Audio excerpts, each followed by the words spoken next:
Welcome back, everyone. This is Pamela, and I'll be doing the second STATA demo for this week. So we have two objectives for this demo. First is to calculate the crude incidence rate ratio of CHD for smokers compared to non-smokers in STATA. The second objective is to calculate the age-adjusted incidence rate ratio of CHD for smokers compared to non-smokers in STATA. Now remember, back in weeks 3 and 4, we talked about why, for an outcome like CHD, we want to use incident rate ratios and incidence rates instead of risks or risk ratios. The issue with an outcome like CHD is that we might not have complete follow-up for everyone. They may have dropped out of the study or suffered a competing risk before we could observe whether or not they developed CHD. Because of this, we're just going to use person time. We have the amount of time that someone was followed for CHD. And we'll use the person time and the number of CHD cases to calculate incidence rate ratios. So now let's go to STATA and calculate the crude incidence rate ratio of CHD for smokers compared to non-smokers. So now that we're in STATA, just make sure that you have the Framingham Heart Study data open, the same data set that we've been using throughout the course. We're going to use similar commands that we did in weeks 3 and 4. So we're going to go up to Statistics, go down to Epidemiology and Related, and go over to Tables for Epidemiologists, and then select Incidence Rate Ratio. A new window pops up. And first we're asked for our case variable. And our case variable here is any CHD. That's our outcome. And our exposed variable is smoking status at baseline, whether or not you were a current smoker. And that variable is called CUR-SMOKE1. So just scroll down and select CUR-SMOKE1. Then also, we want our person time variable. This is the amount of time that someone was followed for the development of CHD. And that variable is called time CHD. So just select that from the drop-down list. And once you've done that, just hit OK. So now we have this table full of results.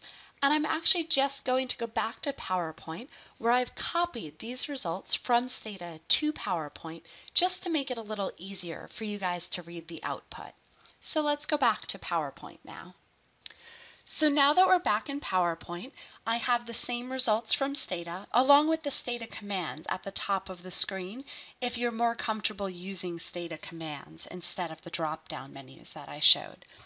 Now this top panel here shows the same information that we've used earlier. It has the number of exposed, the number unexposed, and it has the number of cases that developed in each group, and also the amount of person time in each group. Okay? What we're really interested in, though, is knowing the incidence rate ratio.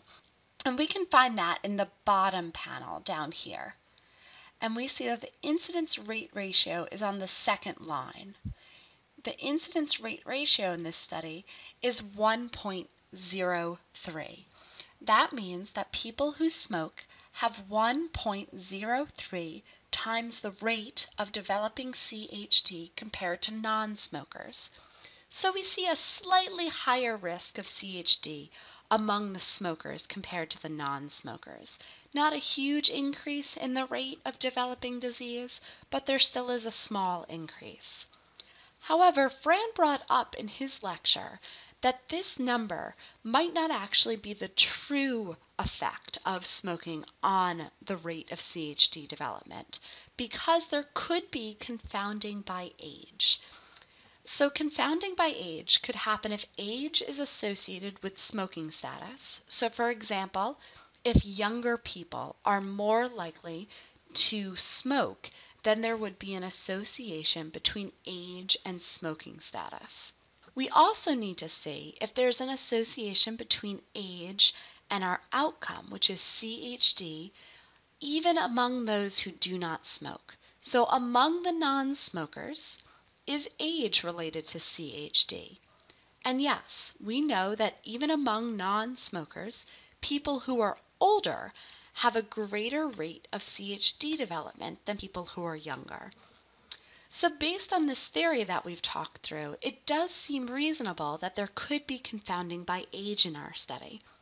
So now let's calculate age-adjusted incidence rate ratios of CHD. Now, since age is a continuous variable, we're actually going to divide it up into 4 categories, similar to how Fran did in his lecture and similar to how he did in the previous Stata demo.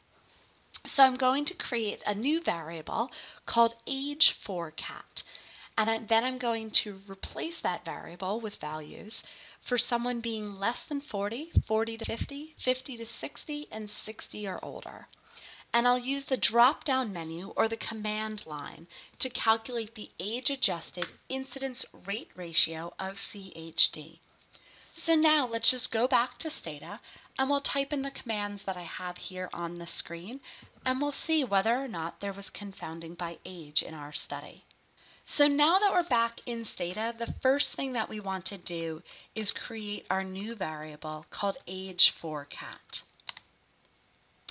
Now I want to assign values of age4cat based on someone's age at baseline.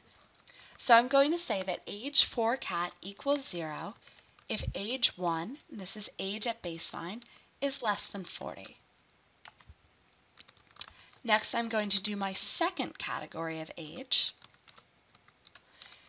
for people who are between the ages of 40 and 50. So if age 1 is greater than 40, and age 1 is less than or equal to 50. Now I'm going to do the same thing for my next age category. So age cat equals 2 if age 1 is greater than 50 and age 1 is less than or equal to 60. And then finally we're going to create a category for those over the age of 60. So if age 1 is greater than 60 and also less than missing. Okay, so now that we have those new categories created, we're going to go up to our drop-down menu to calculate an incidence rate ratio that's adjusted for age. So go to Statistics, go down to Epidemiology and Related, and go over to Tables for Epidemiologists, and then select Incidence Rate Ratio. If we do that, we're going to use our case variable, which is any CHD, our exposed variable, which is CUR-SMOKE1, so whether or not you were a smoker at baseline, and our person time variable, which is time CHD. However, we need to do one more step in order to get age-adjusted incidence rate ratios. This other step is just click on the Options tab, and then click on the box next to Stratify on Variable. Now go to the drop-down menu and just scroll down until you get to that new variable that we created called age4cat and click on that. You'll notice too that right below there's a box that says Within Stratum Weights, and the button right next to Use Mantel-Hansel should be selected. And that's just telling Stata that we want to use the Mantel-Hansel formula to adjust for age in this study. So once you have that all selected, just hit OK. And you can see that this panel of output shows on your screen. And we're actually just going to go back to PowerPoint again, just because it's a little bit easier to read in the recordings. So now we're back in PowerPoint looking at the age-adjusted incidence rate ratio of CHD. You can see that I have the Stata commands up at the top if you're more comfortable using the commands than using the drop-down menu. Now this window that outputted shows us the incidence rate ratios in each different age category. So for people in the first age category, those are those less than 40, we can see that the incidence rate ratio is 1.27. Then we can also see the incidence rate ratios for the other age categories, comparing smokers to non-smokers. They kind of bounce around a little bit, so there could potentially be some different effects in the different age categories.